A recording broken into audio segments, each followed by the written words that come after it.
Hi, fanatics. Some quick content time once again. I'm going to use this video to first touch on a topic that I'm going to expand more in a second video. And it's the idea of clone and clone brands and what is a clone and what is not a clone and who clone who. So, I want to go into how a 1980 release inspired a Creed release that cost more than 10 times the cost of a bottle of the inspiration. Now, Joop or Joop was a cult classic released in 1989, and this was the equivalent to what I would call maybe a Eros or Jean Paul Gaultier Ultra Male in the 80s. This was the ultra sweet, ultra strong. This was an incredibly strong scent with sandalwood base, but citrus, sweet citrus opening, had orange blossom in this. It had aspects of leather in the base. It had vetiver in this also in the base. This also introduced cardamom into men's scents, cinnamon. This was a real powerhouse, tonka bean. This name all the sweet notes you could gather. When you spray this on, this was easily a 10 to 12 hour scent. And people love to use it, men, in parties. If you didn't have a bottle of Joop in the late 80s or early 1990s, he wasn't, as we see in Trinidad, he wasn't saying something. This scent profile directly or indirectly, to be more precise, inspired this. So this was released in 89. And then we have this scent profile from Mont Blanc.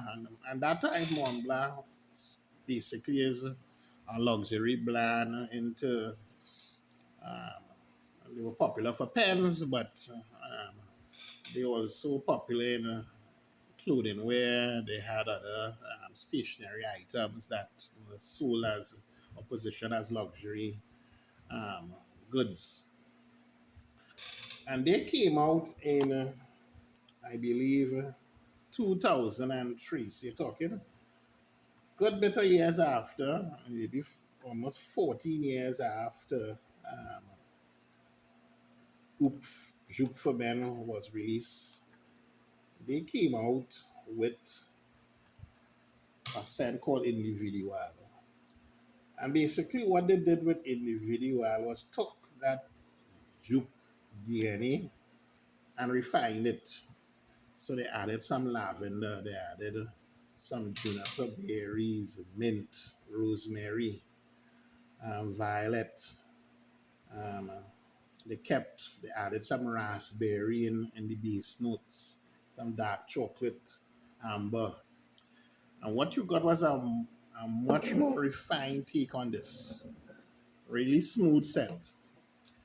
But the key to this is that the perfumer who did this scent was a perfumer by the name of Pierre Bourdon. And if you remember from other video I did, that name is also a name associated with Creed. And the whole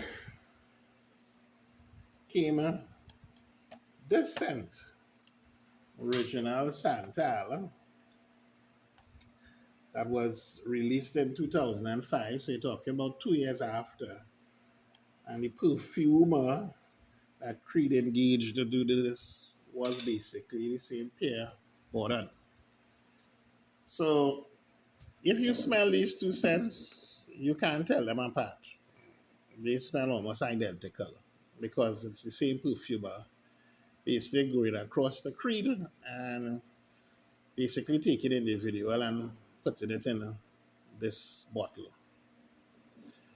Right, and there's a story years after on this between Mont Blanc and Creed, because what Mont Blanc ended up doing years after is basically releasing on their own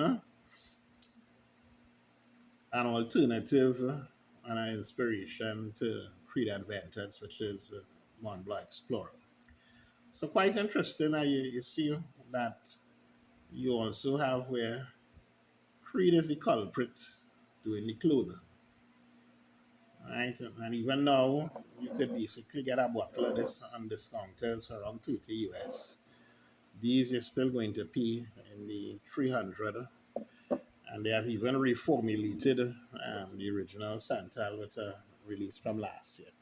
Right? So I hope that's informative for you guys.